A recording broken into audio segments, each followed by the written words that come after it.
Bon, je vais essayer de parler fort, d'articuler, parce qu'il y a du vent. Autrement, ça c'est très très bruyant. Ouais, je suis une chanceuse, j'habite à la campagne. Donc, le tatoueur de Bourg-en-Bresse qui m'a quelque peu taclé et qui, j'espère, s'est pris un uppercut verbal. Pas trop violent quand même, hein. Il m'a pas mis KO. Donc, grâce à lui, j'étais toute honnête. C'est des gens. C'est les voisins. Bon, voilà.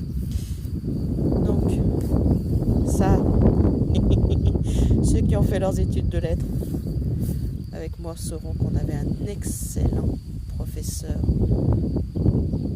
qui est devenu ensuite recteur de l'Université Lyon 3 de littérature francophone. La petite poule d'eau, j'ai juste pas, tiens, voilà.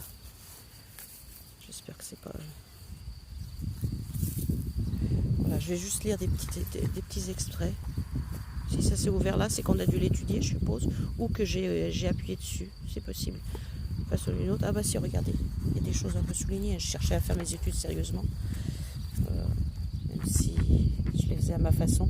Ah bah si, regardez, quand je vous dis que je passais des heures, parce que rien que pour faire ça, pour pouvoir pondre ça dessus, généralement je le pouvais au bout de la 4e ou 5e lecture intégrale du livre, avant de pouvoir faire ce genre de choses. Donc j'ai quand même été un peu sérieuse, hein.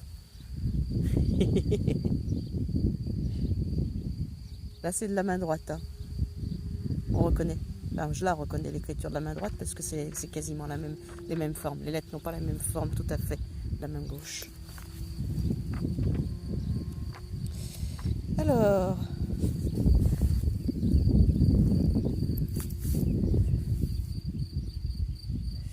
ouais, c'était en francs, vous avez vu.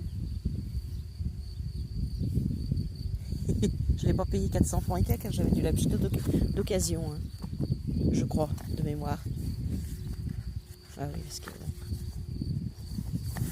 Alors, cet ouvrage a été tiré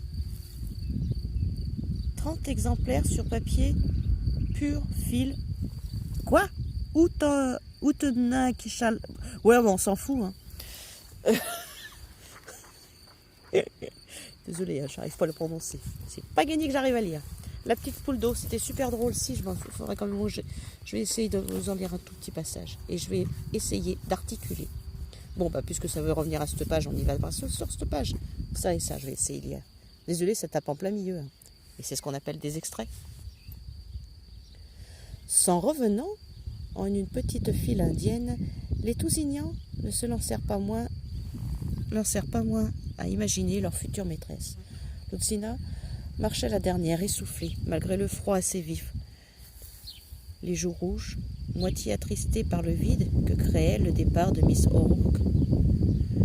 O'Rourke. C'est encore plus drôle. Mais souriant des yeux à la nouvelle maîtresse qui la remplacerait. Elle croyait comprendre que jamais il n'aurait la même maîtresse 2 années de suite. En un sens, cela plaisait à son appétit d'inconnu. Les grandes différences de pédagogie entrevues à travers 2 maîtresses seulement lui ouvraient un vaste champ de conjectures. Ils avaient déjà pris goût, sans s'en apercevoir, à vivre en suspens pendant une grande moitié de l'année, occupés de la maîtresse qui viendrait, telle une colonie éloignée de son nouveau gouverneur. Le changement leur convenait. Il donnait du piquant à la vie, de quoi s'entretenir longuement à travers l'hiver. Ce serait peut-être une Hongroise, disait Lucina un beau jour. Nul ne savait ce qui avait pu donner cette idée à Lucina. Mais nul n'ignorait qu'elle avait pensé à la nouvelle. Vous voyez une bestiole qui est en train de me gratter. C'est pas dans le texte. Je recommence. Cet attrait de l'inconnu dans leur existence empêchait de sentir trop vivement les regrets. Alors je la répète celle-ci. C'était pas prévu, mais elle est tellement adaptée. Cet attrait de l'inconnu dans leur existence empêchait de sentir trop vivement les regrets. Moi, j'ai pas de regrets, hein. En quelque sorte, il s'opposait même à la fidélité. Bien sûr qu'on serait content si mademoiselle Coté devait revenir, par exemple, disait Lucina, mais en même temps, elle saisissait quelque opposition de son cœur à ce retour. Il serait certes bien agréable de revoir mademoiselle Côté, mais pas au détriment d'une autre maîtresse, encore inconnue, à laquelle il devenait presque impossible de renoncer avant de la connaître pour ainsi dire. Au printemps, Lucina avait épuisé toutes les suppositions. Leur maîtresse lui était apparue, oulala, ouais, je parle le français de la brousse. Désolée, sans mauvais jeu de mots. J'ai les neurones qui sont partis en campagne, là. On commence. Au printemps, ouais, c'est le printemps, je crois, hein. C'est le printemps. Ouais, c'est le printemps en France. On a de la chance, hein. Et chez vous, c'est le printemps? Ouais, je suis chanceuse. Hein. Regardez, je n'ai pas pris le fauteuil roulant pour venir jusqu'ici. Hein. J'ai pris les béquilles. Alors, par contre, je ne sais pas comment je vais rentrer parce que c'est horrible, même ça me gratte aux fesses. La fruitière va me servir de siège. Hein, parce que là, c'est pas possible, je ne supporte pas. En plus, je ne peux pas rester assise sur le sol trop longtemps parce que ça fait un peu trop mal. Et j'aurais dû penser à prendre le fauteuil. Sauf que j'ai voulu jouer à la kéké. Hein. Et ben, jouer à la kéké, et ben voilà. Comme qui dirait, il y a léger problème. Oh, ah, j'aime ça. J'aime ça. Qu'est-ce que j'avais gardé sous le coude. J'adore ça. Là. Trouver dans mes livres des choses. On payait pas des choses dans ces francs-là à mon époque. Hein. Je sais que je suis pas récente, mais pas moi non plus. Hein.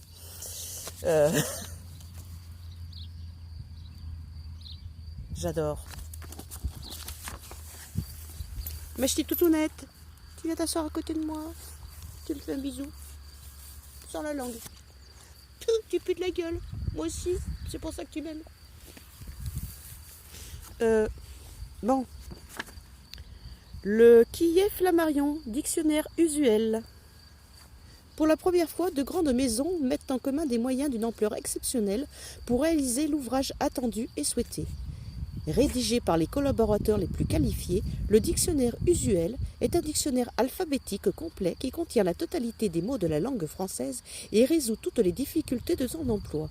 Le plus actuel, le plus utile, le plus pratique, il est le seul à utiliser les procédés les plus récents de l'imprimerie moderne, le seul qui réponde aux exigences et aux goûts de notre époque. Par la commodité de son format et la solidité de sa reliure, par l'élégance de sa présentation, la beauté de ses illustrations et l'originalité de sa couverture, il réunit deux qualités rarement conciliées dans un même ouvrage. Celle à la fois d'un livre d'usage et d'un livre de bibliothèque. Voilà la définition d'un dictionnaire.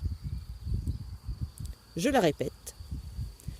Je fais comme on est censé faire des citations, vous savez, dans les dissertations de français, quel que soit le niveau scolaire. Voilà, c'est ces machins un peu bébêtes, cul la praline ou quoi que ce soit, on nous demande de répéter d'annonner plutôt. Ou de répéter annement. Non, ça n'existe pas. Qu'est-ce que t'en penses, moi, Nanou? Ah, ma belle. Oui, mais je suis toutounet. Tu me tiens compagnie. Hein. Il est des amis. Ils sont bien plus fidèles. Ça va? Tu t'en remets? Bon, j'étais en train de lire la définition du dictionnaire. Donc un dictionnaire, j'arrive plus à le prononcer, crotum. Bon, on répète, c'est marqué en gros en bas. Le dictionnaire usuel est un livre utile. Son usage s'impose à tous, écoliers et adultes. Nananère. Prix de lancement, 1500 francs. Taxe locale comprise. Bah heureusement, parce qu'il faut quand même pouvoir payer nos infrastructures aussi, qui nous permettent d'avoir quelques petites aides, même si elles sont tout à fait minimes ou voire inexistantes. Parce qu'on n'y a pas tous droit. Hein? Qu'est-ce que t'en penses, mon ch'ti toutou? T'en as rien à foutre. Hein. C'est beau, la vie de chien. Hein. Allez, bon, bah alors basta hein, pour la petite poule d'eau. Je suis désolée, j'ai tout saccagé. Bah pour le peine, je vais mettre ça là au milieu. Ça, elle, Lolita Pile. Alors celui-là, il est vieux. Hein. Ah mais il est encore super vieux parce que ça, c'est écrit de la main gauche. Voilà, l'écriture de la main gauche. Bah, l'une des écritures de la main gauche. Hein. J'en ai autant que de la main droite. Ça dépend de mon état. Crotoum. Bon, je vais attaquer du début, tiens. Et je me l'étais offert, je crois. C'était avec des sous que j'avais dû gagner l'été en bossant. Et je me l'étais offert toute seule comme une grande. Avec mes sous-sous. Je crois, ou on me l'avait offert, j'ai un doute. Ouais, parce que je bossais un peu les étés pour... Voilà quoi. Non, c'est pas parce que mes parents me l'imposaient, hein, c'est juste parce que c'est plutôt moi qui l'aurais imposé. Et oui. Alors, elle, Lolita Pile, édition Grasset. Moi, je préfère les éditions sans leur jaquette là. C'est encombrant ces machins. Je m'en sers comme marque-page après. Puis c'est glisse et enfin voilà, ça c'est pas voilà quoi. Il n'y a pas besoin de ça. Il n'y en a pas besoin. Hein, si vous voulez mettre des sous dans une belle couverture, ben allez regarder. Hein, il n'y a pas besoin des 1000 et des 100. Là voilà, au toucher c'est suffisant. Là, ça me suffit moi là. Vous ne l'avez pas, mais sous les doigts c'est différent. On le sent. Elles sont plus comme ça les éditions Grasset. Ben, pas toutes. Ben, en tout cas pas celles auxquelles j'ai accès en tout cas. Lolita Pile, elle, c'est un roman. Alors moi à l'époque j'avais été très choquée par le langage. Oui, alors pour ceux qui ne me connaissent pas et qui ont entendu un peu rouspéter après certaines personnes, je parle pas couilles et melon et beurre et merde et choses et crottes de bique et de hérisson. Voilà, non. Je déteste la vulgarité. Dit celle qui va se faire tatouer partout. Ça ne sera pas vulgaire. Et il y en a qui trouveront ça vulgaire, et ben c'est leur droit, c'est leur liberté. Chapitre 1. Vous allez comprendre. Je suis une pétasse. Moi, dès le premier mot, dès la première phrase, j'ai failli fermer le livre. Et ben, heureusement que je ne suis pas quelqu'un qui abandonne si facilement. Donc je suis allée à la suite et ce livre, je l'adorais. Voilà. Je l'ai lu plusieurs fois après. Pour réussir à l'adorer, il m'a fallu vraiment le lire plusieurs fois parce que j'avais vraiment du mal avec le style employé par la demoiselle. C'est pas une critique hein, du tout. C'est juste que ça ne correspondait pas à mon style de l'époque. Je suis une pétasse, de celle que vous ne pouvez supporter, de la pire espèce. Une pétasse du 16e, mieux habillée que la maîtresse de son patron. Si vous êtes serveur dans un endroit branché ou vendeur dans une boutique de luxe, vous me souhaitez sans doute la mort, à moi et à mes pareils. Mais on ne tue pas la poule aux œufs d'or. Aussi, mon engeance insolente perdure et prolifère-t-elle. Je suis le symbole éclatant de la persistance du schéma marxiste, l'incarnation des privilèges, l'effluve capiteux du capitalisme. En digne héritière de générations de femmes du monde, je passe plus de temps à me laquer les ongles, à me dorer la pilule au comptoir du soleil, à rester le cul. Attendez, parce qu'avec les attelles, c'est pas facile. Donc je disais donc à rester le cul sur un fauteuil et la tête dans les mains d'Alexandre Zouari, à lécher les vitrines de la rue du faubourg Saint-Honoré, Kratoum. Oui, parce que moi, je suis plus de ceux du côté qui travaillent, vous savez, comment dire, du côté des balayeurs de rue, vous savez, ces autochtones que j'ai pu croiser à Paris lors de mon séjour salvateur de 4 jours. C'est ceux qui partent pas en vacances, ces autochtones de l'ombre, ces travailleurs de l'ombre. Bon, je disais donc, alors maintenant je vais réussir à la prononcer, cette phrase, que vous à travailler pour subvenir à vos petits besoins. Désolée.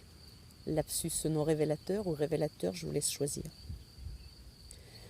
Je suis un pur produit de la signe... Je ne peux pas prononcer en ce moment de l'anglais. Alors je vais la prononcer en française. Ah, j'ai plus de page.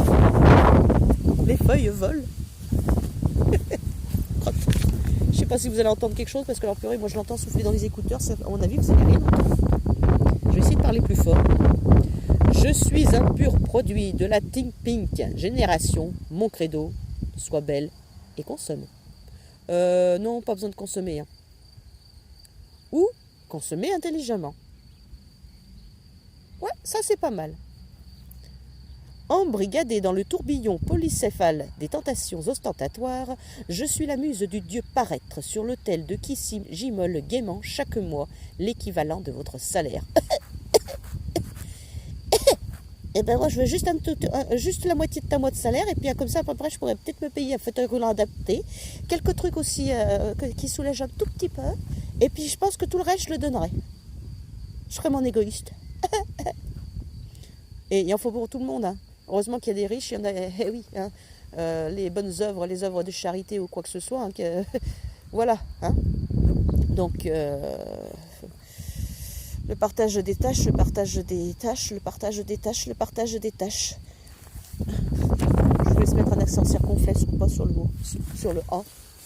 Au purée, ça gratouille. Alors, un jour, je ferai sauter mon dressing. Je suis française et parisienne et je n'en ai que faire. Je n'appartiens qu'à une seule communauté. L'attrait cosmopolite et très controversé. Gucci, Padra, Trib. Le monogramme est mon emblème. Vous comprenez pourquoi j'arrive à buter sur ces mots? Parce que bah, moi je m'en fous, moi, des marques. Hein. Allez, je continue un peu. Je suis un peu caricatural. Avouez que vous me prenez pour une sacrée conne en total look Gucci, sourire bleaching et cils papillonnants. Vous avez tort de me sous-estimer. Ce sont des armes redoutables. C'est grâce à elles que je dénicherai plus tard un mari, au moins aussi riche que papa, condition sine qua non de la poursuite de mon existence si délicieusement et exclusivement futile. Car travailler n'entre pas dans la liste de mes nombreux talents. Je me ferai entretenir et voilà. C'est pas mon style. Hein. Et d'abord, je ne suis pas à prendre, hein, le cœur est déjà pris, mon homme est déjà sur les rangs et il tient bien la route. Et comme mère et grand-mère avant moi. Cela dit, depuis quelques décennies, la concurrence est rude sur le marché matrimonial de grand luxe. Les bons partis sont sollicités de toutes parts par une armada de mannequins, de secrétaires et autres soubrettes ambitieuses dont les dents blanches rayent le parquet et qui ne reculent devant rien pour se tailler la part du lion. La part du lion égale un appartement de réception rive droite, plus une classe A, plus une armoire de fringues griffée de mauvais goût, plus 2 têtes blondes, plus narguer les anciennes collègues moins bien branchées. Et oui, Paris-Ouest, nous sommes tous beaux, nous sommes tous riches. Riches, vous y croyez sans peine, vu le prix du mètre carré. Et si nous n'étions pas riches, nous n'habiterions pas là. Bon, je vous sens dubitatif. Réfléchissez un peu. Dans un monde où la promotion sociale par le cul fait rage depuis des générations, les familles laides ont été épurées à coups de mésalliances qui, unissant un gros plein de soupe et de millions à une arriviste bien foutue, on aboutit en général à la progéniture parfaite, puisque dotée du physique de maman et du compte en banque de papa. Alors là, mes pauvres gamins, ils s'en trompés de parents. Pas de bol, Anatole. Allez, je continue. Il est long ce chapitre ou pas? Bon, bah je continue jusqu'à là. Là. Ça, c'est des petites fourmis qui me brament dessus. Heureusement que j'ai les collants parce que, comment dire, eh ben, elle me chatouille. J'ai bien essayé. Bon, j'en étais où, les zouzous? On ne gagne pas à tous les coups, certes. Et pour peu que papa se fasse rouler par son homme d'affaires et que les gènes de maman n'arrivent pas à s'imposer, l'enfant peut également naître laid comme papa et pauvre comme maman.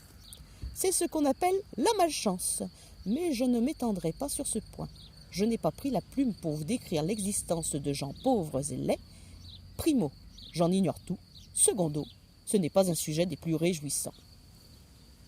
Et bien, je vous assure, ne vous laissez pas tromper par le début de ce livre. Si vous le trouvez en occasion, en livre de poche, en libraire, en bouquiniste, en don, en bibliothèque, allez-y. Je suppose que s'il n'était peut-être pas traduit au départ dans toutes les langues, je suppose qu'il a été traduit. Si c'est passé par les éditions Grasset, ouais, d'une façon ou d'une autre, voilà, ça a dû être traduit. Voilà. Monsieur, qui ne serait pas mon tatoueur, sans rancune. Sincèrement, sans rancune. Ah, faut que je fasse voir ma face. Allez, hop. Il paraît qu'il faut le dire en regardant droit dans les yeux. Juste, j'ai mes lunettes de soleil. Bah, je suis désolée, mais alors là, je ne vais pas les poser. Hein. Oui, bah, c'est pas pour vous snobber ou quoi que ce soit, loin s'en faut. Sans rancune, monsieur. Je n'ai jamais cherché à prendre la place de qui que ce soit. Tout simplement parce que je ne voudrais laisser la mienne à personne. Et c'est pas nouveau. Ça ne date pas d'aujourd'hui. Et c'est pas pour me faire plaindre. Mon approche était maladroite, mais votre réponse était non professionnelle. Faute professionnelle grave. Alors soit vous êtes votre propre patron, et dans ce cas-là, on va mettre ça sur le compte de la fatigue. Soit vous êtes l'employé de votre patron, et dans ce cas-là, il y en a d'autres qui méritent votre place. C'est tout. Allez.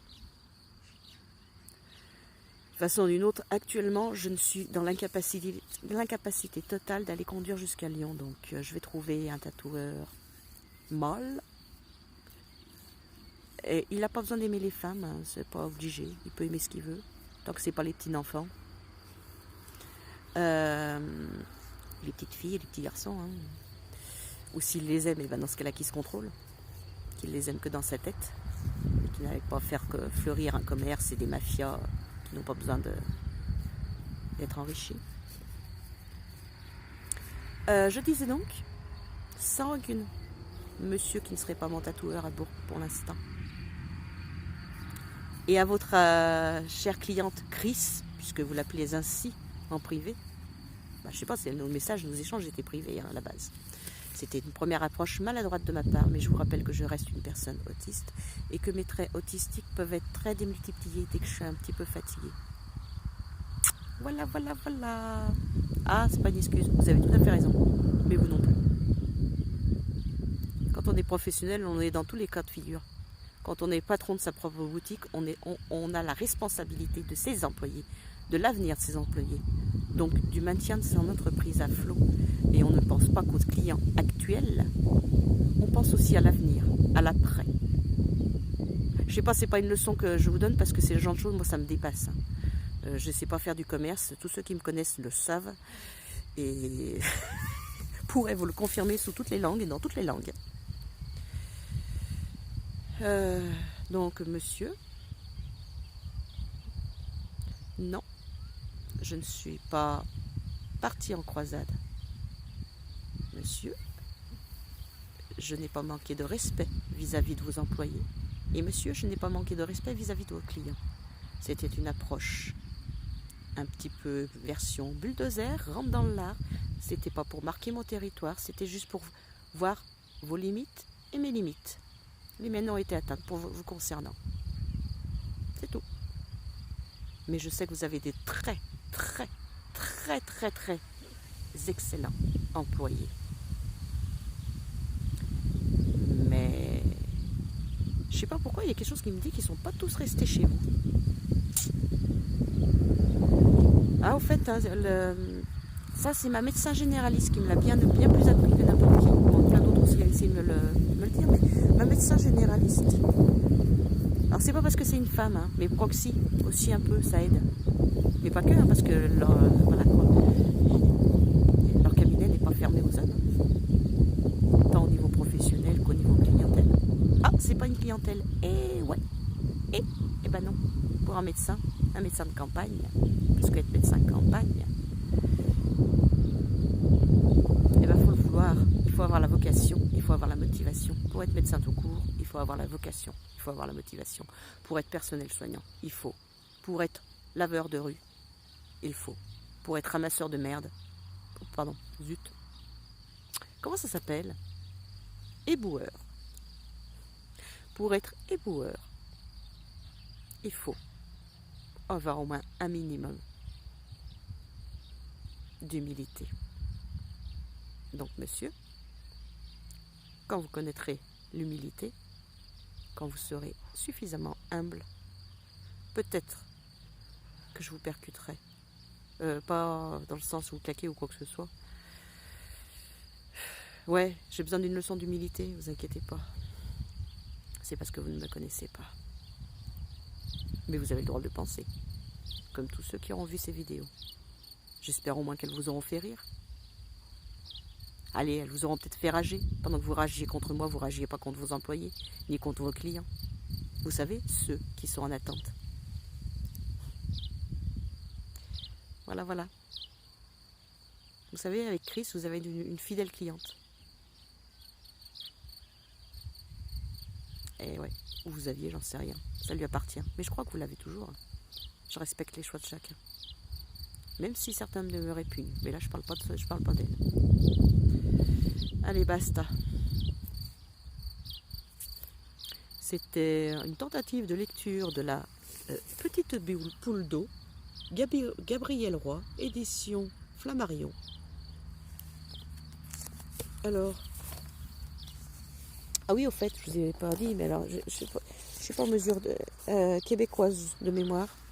Bon, c'est vieux, hein, et attendez, c'est un peu du temps de la préhistoire pour moi, hein, les études de lettres. Hein.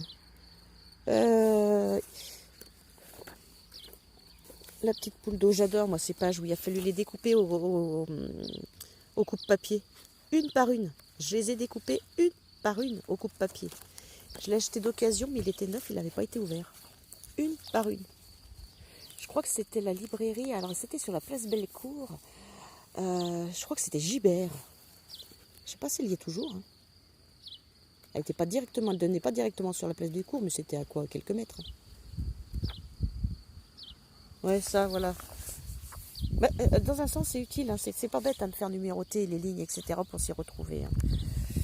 Je me souviens plus du nom de ce professeur. Je crois que je l'ai eu sur les 3 années au total. Je suis pas sûre, mais il me semble. Pour plein de matières différentes. Bon, naturellement, des lettres. Hein. J'ai dû l'avoir en grammaire, j'ai dû l'avoir en littérature comparée, en littérature francophone. Je me souviens avoir passé mon oral, alors je ne sais pas si c'est de Doug ou de licence, avec lui sur un texte de Chateaubriand. Et je ne me souviens pas du texte. Je me souviens juste de l'échange que nous avons eu, bien loin du texte. Et ça, je le garde pour moi. Ça, c'est quelque chose de précieux. Et ça, c'est quelque chose qui ne se partage pas. Parce que ça touche à son intimité à lui. Et ça touche aussi à la mienne. Et ça touche à cet instant que nous avons passé en commun. Je vous rassure, on n'a pas couché ensemble. Pas du tout de chez... du tout. Du tout. Ah, c'est pas possible. Et alors, à l'époque, c'était pas possible non plus. Hein. C'est bon, j'avais déjà un bagage assez conséquent. C'était pas la peine de rajouter une couche de plus. Non. Ah, pas coucher avec le vieux. Oui, il était plus vieux que moi. Hein. Je vous rappelle que j'étais quand même étudiante et que j'ai qu'un an scolaire de retard. Hein. Donc, on est censé sortir du lycée à peu près vers 18 ans. Donc, je devais avoir 19 ans. Voilà, entre 19 et puis, après, je compte sur mes dents, je suis restée quoi, 3 ans. 19, ça fait quoi ça après 20, 21, 22. Allez, maximum jusqu'à 22 ans. Donc, entre 19 et 22 ans. Voilà. Donc, non, je peux vous assurer que c'était un vieux pour moi. Pour lequel j'avais énormément de respect et d'admiration. Les personnages et les circonstances de ce roman sont purement imaginaires. Toute ressemblance avec une personne ou des circonstances réelles ne serait qu'une coïncidence due à l'inspiration de l'auteur, à ses observations, mais non voulues par lui. Je ne suis pas auteur. Ah.